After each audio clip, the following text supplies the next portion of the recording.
to my channel. So now we want to construct a hexagon, a six-sided polygon using general method when we are given diameter of the circle.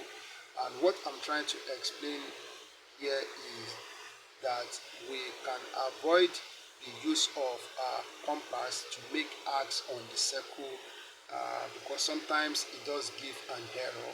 So that's what we want to avoid, and that's what I'm going to show you here, how you can draw the polygon without repeating the use of compass to do it. So let's start. So we are still making use of diameter 70 for the circle.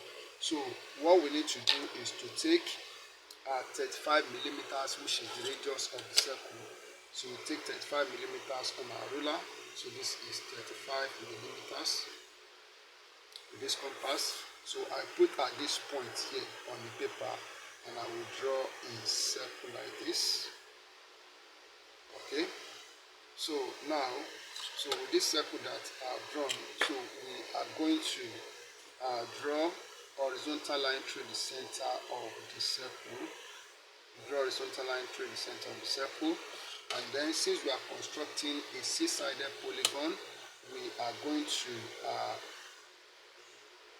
draw a line here like this, and I will make 6 points on this line. So here we have, this is 1, this is 2, this is 3, so this is 4, this is 5, and this is 6 here. So we join the last division with the end of the diameter, so like this, and then we take our set square, setting it here on this ruler like this, and so we move to the next point. So we draw a line like this. So we move to the next point. All these lines are parallel to each other. So we draw this line, and we come to this point. So we draw a line like this. So move to the next point, and we draw, and to the last point here we draw. Okay. Now, having done this, we are going to number this point. So I will call this point, this is point 0. So this is point 1, this is point 2, this is point 3, so this is point 3, this is point 4, this is 5, and this is point 6 here.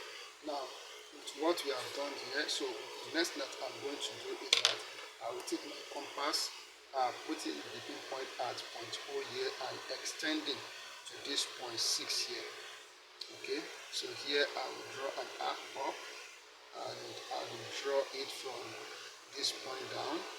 Okay, so then I will put the point of my compass again with the same radius, putting it at point 6 here. I will draw an arc from here to here, and I will also draw it down. Okay, so this point now, I will call this point, this is point P, and I will call this point, this is point Q. Okay, so the next thing I'm going to do is that, so from point P, I will draw a line passing through point 2. I will draw a line passing through point 2, so it goes like this. Okay, so meeting the circle at this point. Then I will draw a line from point P again, so passing through point 4. Passing through point 4. So I will draw it from point P, passing through point 4, like this. Okay, meeting the circle at this point. Then from point P again, I will draw a line passing through point 6. I will draw a line passing through point 6. So this is it. Okay, so meeting the circle at this point, exactly at this point. So look at what we have here. So again, so before I go on, so we are going to draw a line from Q, from point Q, so passing through point 2. So this is it. And then we draw again, so from Q passing through point 4, passing through point 4. So this is it. Okay, so passing through point 4, this is it. So meeting the circle at this point. So do I need to draw from Q again, passing through point 6. If I draw it, it will end here. This is where it's going to end. If I draw it, so look at it. If I draw it passing through point 6 from here, like this, so it's going to end at this point. So I don't have to do that, or if you do it, you still see it ending here. As when we draw from point P, so it passed through this point. If you look at it, when I draw from it, pass through it, meet the circle at this point. So when I draw from point Q here, passing through point 4, it meet this line here. Okay, so which means that distance from here to here is a side, distance from here to here is a side of the polygon. So let's label the point. So this point here is point A. There's a point here, so it's point A. So this is point B, and this point here. So this point here, this is point C, and this point here is point D.